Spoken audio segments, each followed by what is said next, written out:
Aloha, I'm Representative Kymberly Pine, and welcome to our next segment of our constituent concerns. Every week we'll be sending responses to concerns sent into our office by our constituents and people from around the state. And so we hope that you will continue to keep in contact with us and ask us any questions that you'd like us to answer for you. Well, this segment is going to focus on the Eva Field issue. For those of you who aren't familiar with this issue, it's kind of become a hot button issue in my district. One of the first fields or military bases that were attacked during Pearl Harbor was in the Eva Field area where the Marines were stationed at. And not a lot of people know that they were one of the first to be attacked, and then Pearl Harbor and Wheeler Air Force bases.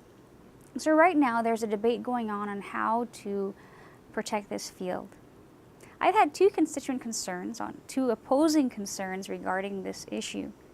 Right now, Hunt Development has the authority to rent out the land in the Barbers Point area, which includes Eva Field.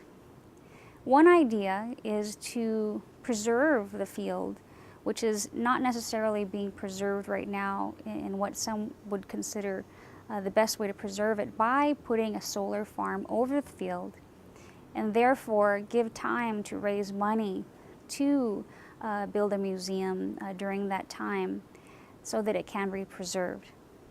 But other veterans that have contacted my office are against this.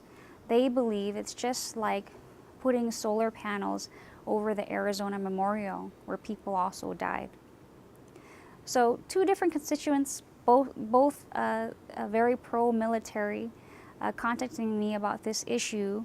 I recently went to a meeting that discussed this issue, and they went over the Section 106 plan, which is a process of turning these older military sites into private hands. And during that process, or within that process, they do discuss how they can preserve old remnants from military bases and artifacts.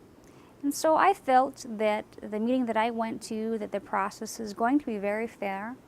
It is my hope that all sides of the issues are addressed, and I'm very hopeful that we somehow can find a happy medium where both parties are able to succeed, one in preserving the Air Force base and perhaps building a museum there to honor those who served there, as well as building a solar farm for the constituents in the Eva Plain. I hope this answers some of your questions about what's currently going on this issue. There's a very lengthy process ahead of us, and if you'd like to get involved in the discussions of this field, please call our office at 586-9730. Mahalo.